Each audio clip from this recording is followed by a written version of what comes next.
ఎంతసేపు ఉన్నా చంద్రబాబు గారే సీఎం ఉండాలి. సార్ చూస్తున్నాము దేశంలోనే ఇంతవరకు ఇప్పుడు చంద్రబాబు నాయుడు గారికి 74 ఏళ్ళు అంటే 84 ఏళ్ళ వరకు సీఎం గా కావాలనుకుంటున్నాడు.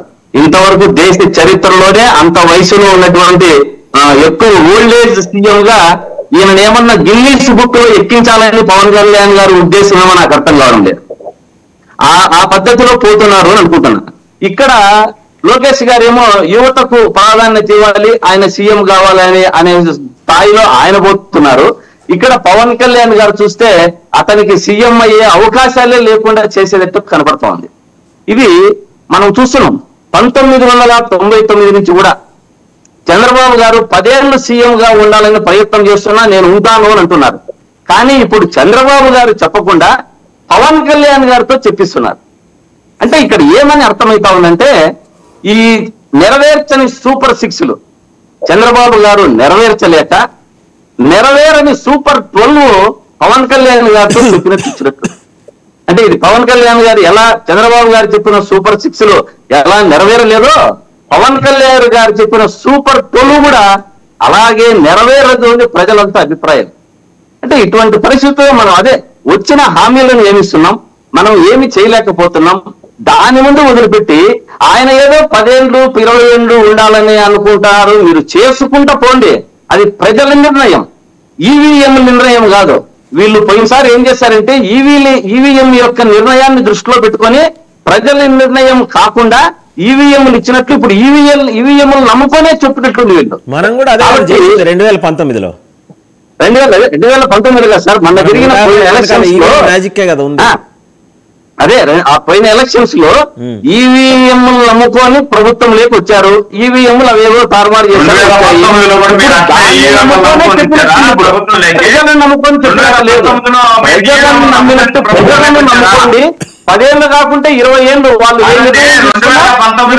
ప్రతిపక్షాలు కానీ పాలకపక్షాలు కానీ అన్ని ఆస్వాదిస్తాయి, అన్ని చేస్తాయి.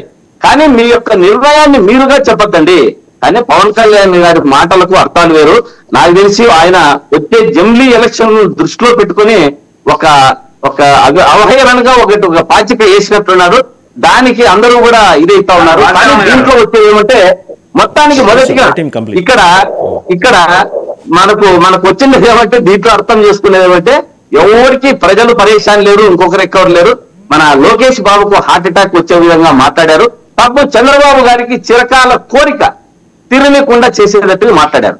కానీ పాపం చంద్రబాబు నాయుడు గారు కానీ మన లోకేష్ గారు కానీ రాత్రి నుంచి ఒక సంక్షోభంలో అంటే ఈయన మాట్లాడినప్పటి నుంచారే నా కొడుకు నేను సీఎం గా చేయాలనుకున్నాను, చేయలేకపోతున్నానే అనే దీంట్లో ఉన్నారు. నిన్న కూడా చూసాం.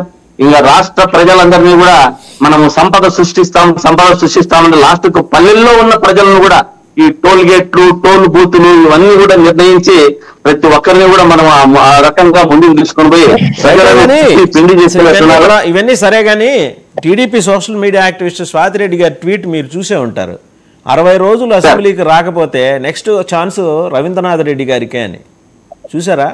మీ నాయకుడు అలిగాడు. రవీంద్ర రెడ్డి గారైనా ఇప్పుడు రాజకీయంగా ఒకసారి సీఎం అయిన వ్యక్తి ఎన్నిసార్లు అసెంబ్లీకి పోతే మనకు సభ్యత్వం ఇదవుతుంది అనేది తెలియకోకుండానే ఆయన సీఎం అయిపోయింటాడా, అన్ని పాదయాత్రలు చేస్తాడా, ప్రజలలో ఉంటారా, ఇవన్నీ సార్ మాట్లాడుకుంటూ ఉంటారు. ఇప్పుడు పవన్ కళ్యాణ్ గారు ఒకటే, జగన్మోహన్ రెడ్డి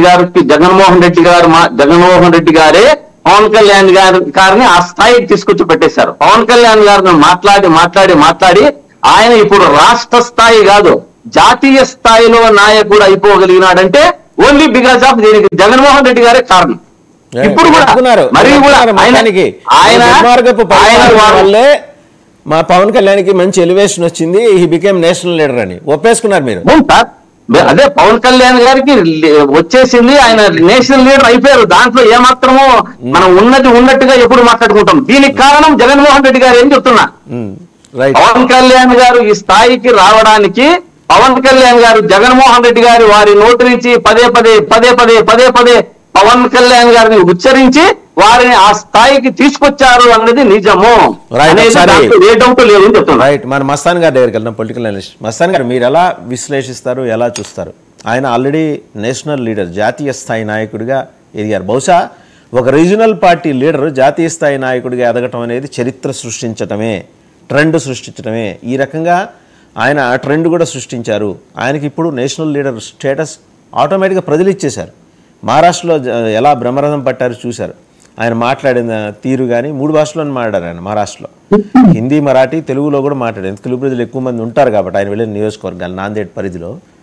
ఇవాళ అవన్నీ పక్కన పెడితే నిన్న అసెంబ్లీలో ఇచ్చిన స్టేట్మెంట్ని ఏ రకంగా చూడాలి? ఎందుకంటే ఆయన పార్టీ స్థాపించినప్పుడు మీకు గుర్తుండే ఉంటుంది. తర్వాత విజయవాడలో ఒక సభ పెట్టారు.